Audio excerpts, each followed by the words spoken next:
everyone, it's Sarah, registered nurse at RN.com, and in this video I'm going to be doing an NCLEX review over osteoarthritis. And this video is part of an NCLEX review series over the musculoskeletal system, so be sure to check out those other videos.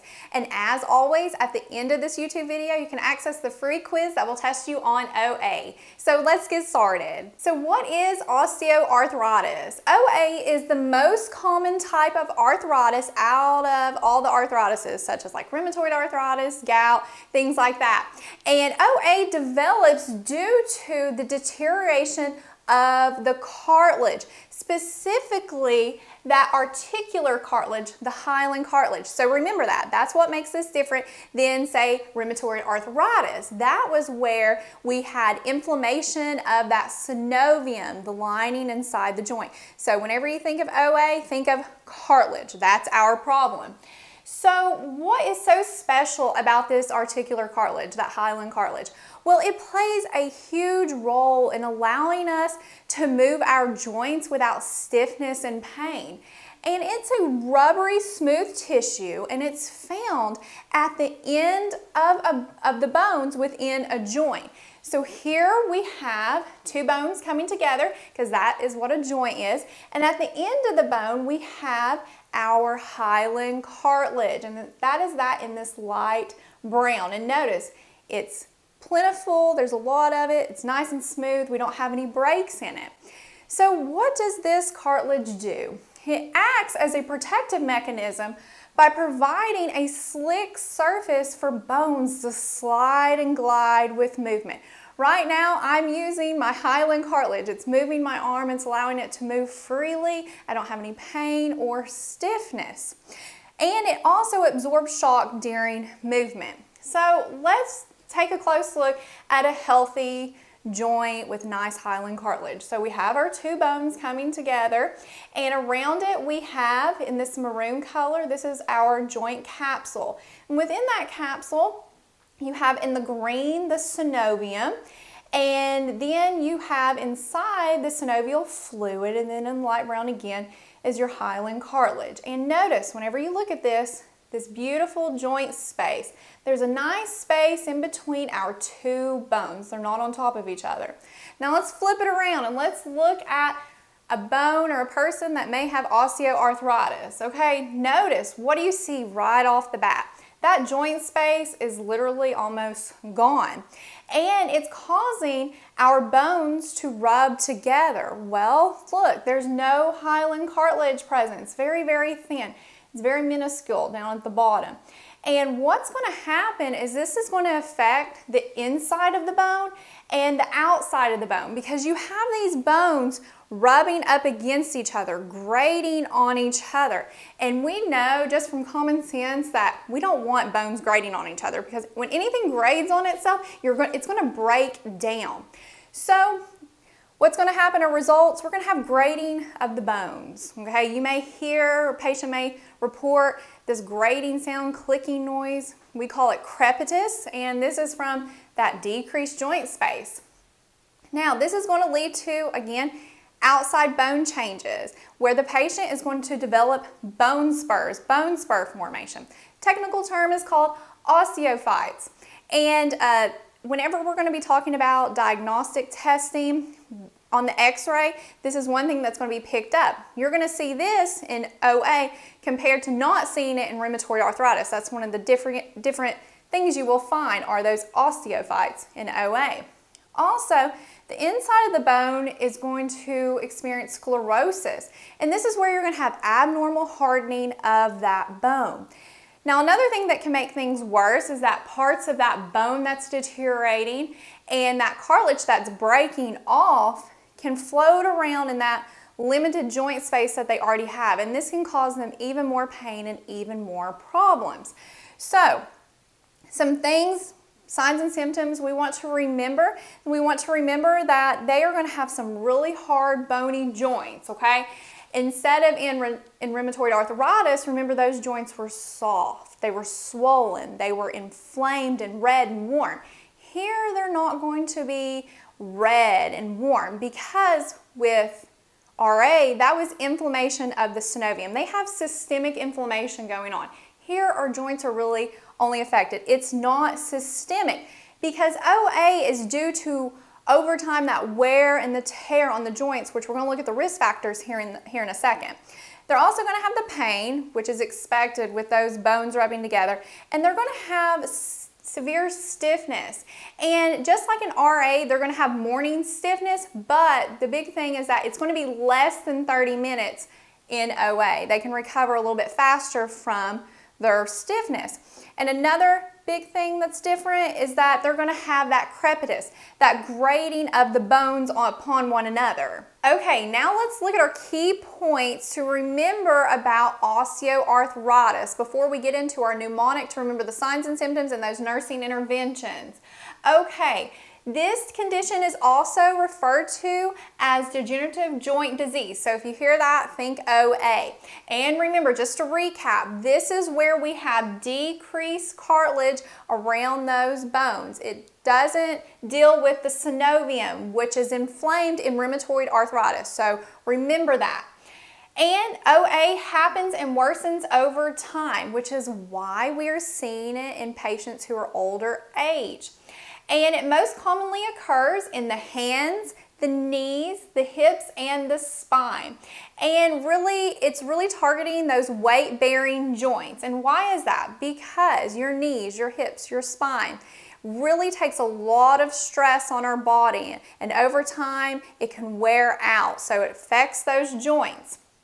Another thing to remember that's very important that helps you know the difference between OA and RA is that this condition is not symmetrical. So, like in RA, if it was in the right wrist, it was going to be in the left wrist. And it's also not systemic, so you're not going to see a fever with this. The heart, the lungs aren't going to be involved. You're not going to see anemia like how you do in rheumatoid arthritis. So remember that.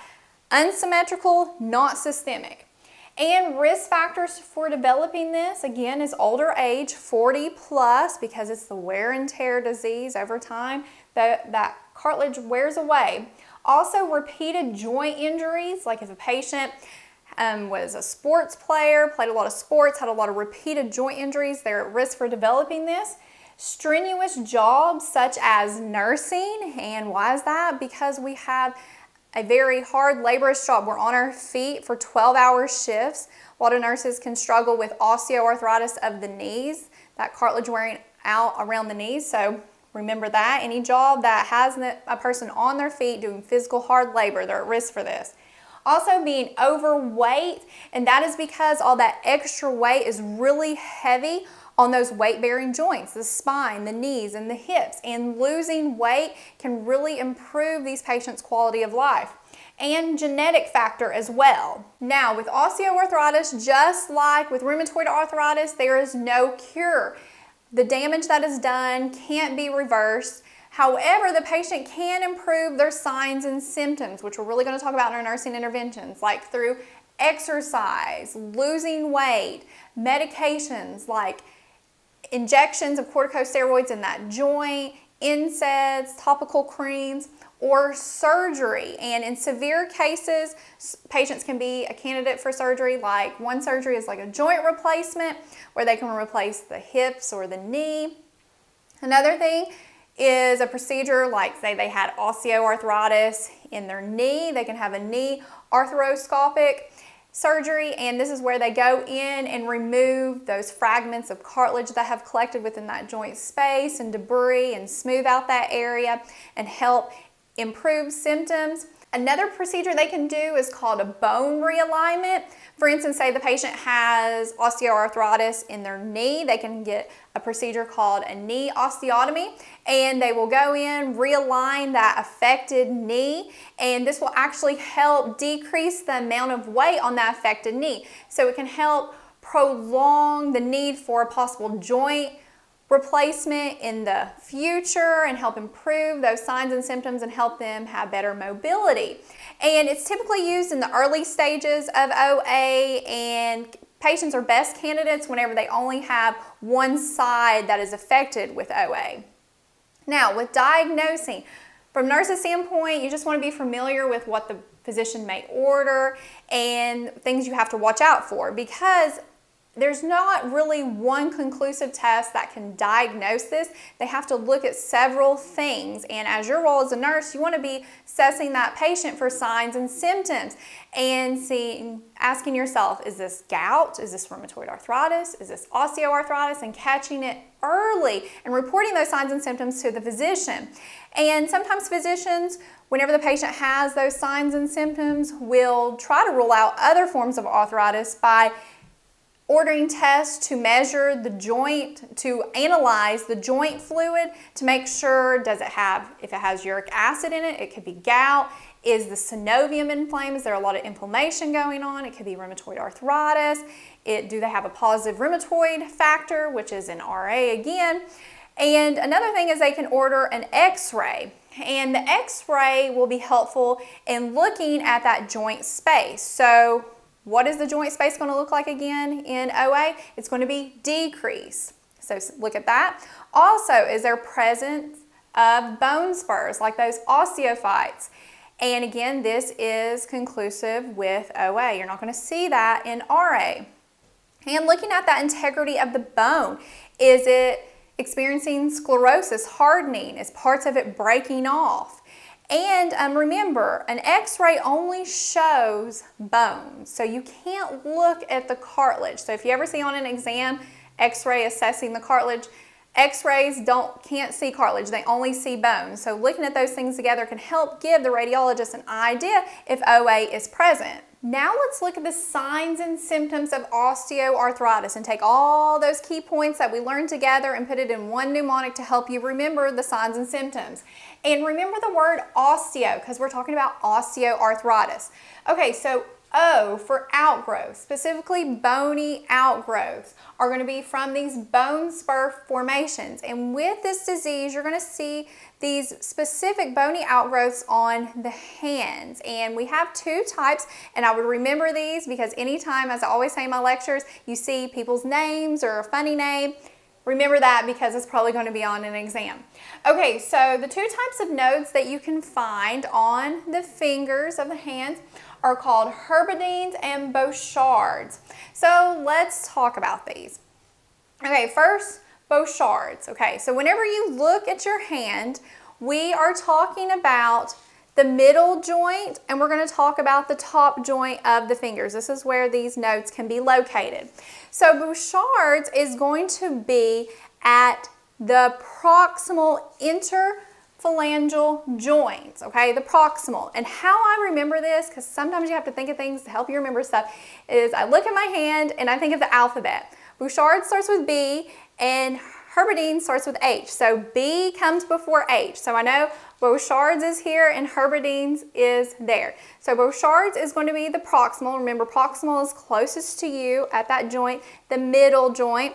And Heberden's is going to be at that top finger joint, the distal interphalangeal joint. So that's how I remember that. And this is how these nodes look. Here you will see in the black circles, this is where Bouchard's nodes are located at that proximal interphalangeal joint, and notice the protrusion, the bony outgrowth coming out, especially on that left hand.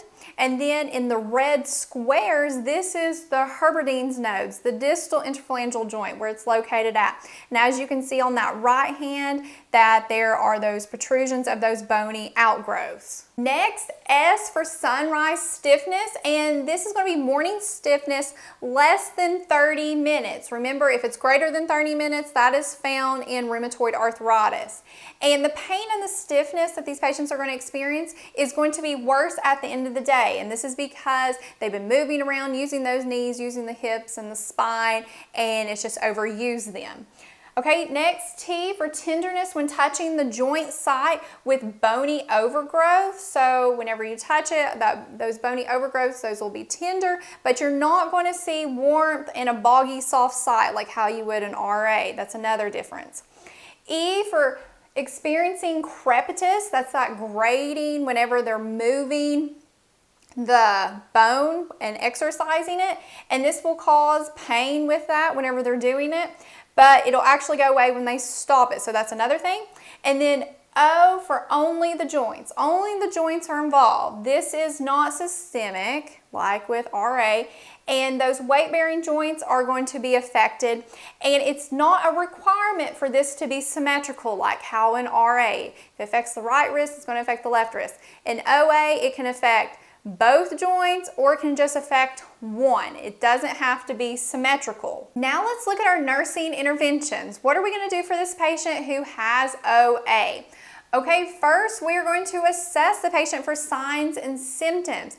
Every patient you want to look at their joint mobility. You want to look for those suspicious signs and symptoms that we went over that they may have this condition and report it to the physician so we can catch this early and they can get treatment.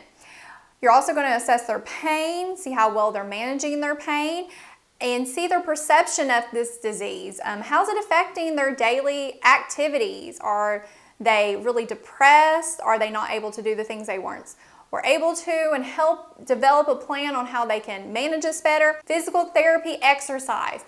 Exercise is very, very effective in the treatment of osteoarthritis. So you really want to stress that to your patient because they're probably going to look at you and say, man, I am having a lot of pain. I can't even think about exercising. But you need to tell them that over time, as you start out slow and gradually improve with exercising, you're going to start having decreased stiffness, improved mobility, and you're going to start feeling better, feeling like you can take control of your life again. So, what physical exercise is going to do? It's going to increase their muscle strength. It's going to help them lose weight if they're overweight. If that's why they have osteoarthritis, it'll help them lose weight, which is going to decrease the stress on those joints. And it's going to improve the mental health, which will all together decrease pain and increase mobility. However, if they have a painful joint that is irritating them, like their knee is hurting or something like that, they need to rest that joint until it's better. So what types of exercises do they want to do? And I would remember these types. Good type is low impact, which includes walking, water aerobics, or stationary bike riding. Anything that gives them cardiovascular improvement along with moving those joints, but it's not aggressively having them pound their feet on the ground, which causes a lot of shock on those joints, especially those knees and hips and spine. Also, strength training, like lifting weights, that's going to improve their strength and their muscles. And range of motion exercises, which is going to improve mobility and decrease stiffness. Now, exercises that they don't want to do, they don't want to do high impact. And a lot of times when people think about exercising, they think about running or jogging or something like that, but that's what they want to avoid with osteoarthritis. So no running, no jogging, no jump roping, anything where 2 feet are going to be leaving the ground. It can be really hard on those joints. More nursing interventions include heat and cold compresses over those sites.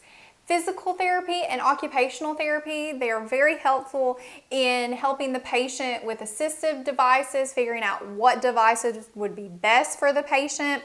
And these devices can actually help decrease the stress on the joint. So you want to make sure that your patient is using them correctly because they are at risk for safety issues. They can fall and hurt themselves even worse. So as a nurse, you want to watch out for that.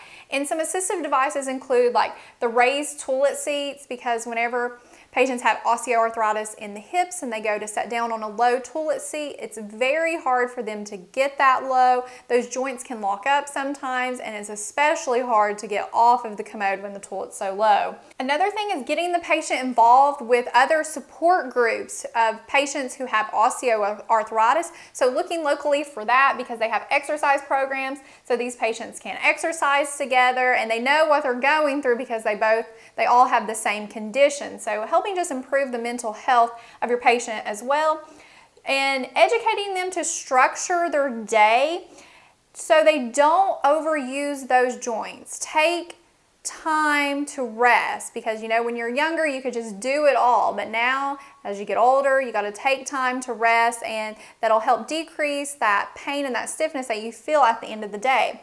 Also, for patients who are overweight, educating them, if you lose weight and we can get your body mass index less than 25, that's going to make you feel better and decrease the amount of stress on those joints. Okay, medications that can be used. One thing is like those Intra-articular injections. This is an injection within the joint of corticosteroids, and what this is going to do is it's going to reduce the inflammation of those inflamed tendons and ligaments. Now this is temporary relief. It usually lasts, the most it can last is maybe like a month or two, so they have to go get repeated injections. And the oral corticosteroids aren't as effective in this because remember, this is just within the joint. In rheumatoid arthritis, corticosteroids were prescribed because that helped because we have inflammation all over the body. But injections are best with this condition. Another thing is glucosamine. Some studies have shown that it decreases the signs and symptoms and improves the function. And pain relief, they can take like NSAIDs. However, repeated long-term use of NSAIDs has been shown to affect cardiovascular health along with causing GI problems like GI bleeding. So tell the patient to watch out for dark black stools. Tylenol, they can take that, which doesn't have the GI upset like the NSAIDs. Topical creams that they can rub on the site of the joint, and controlled substances. Okay, so that wraps up this NCLEX review over osteoarthritis. Thank you so much for watching. Don't forget to take the free quiz and to subscribe to our channel for more videos.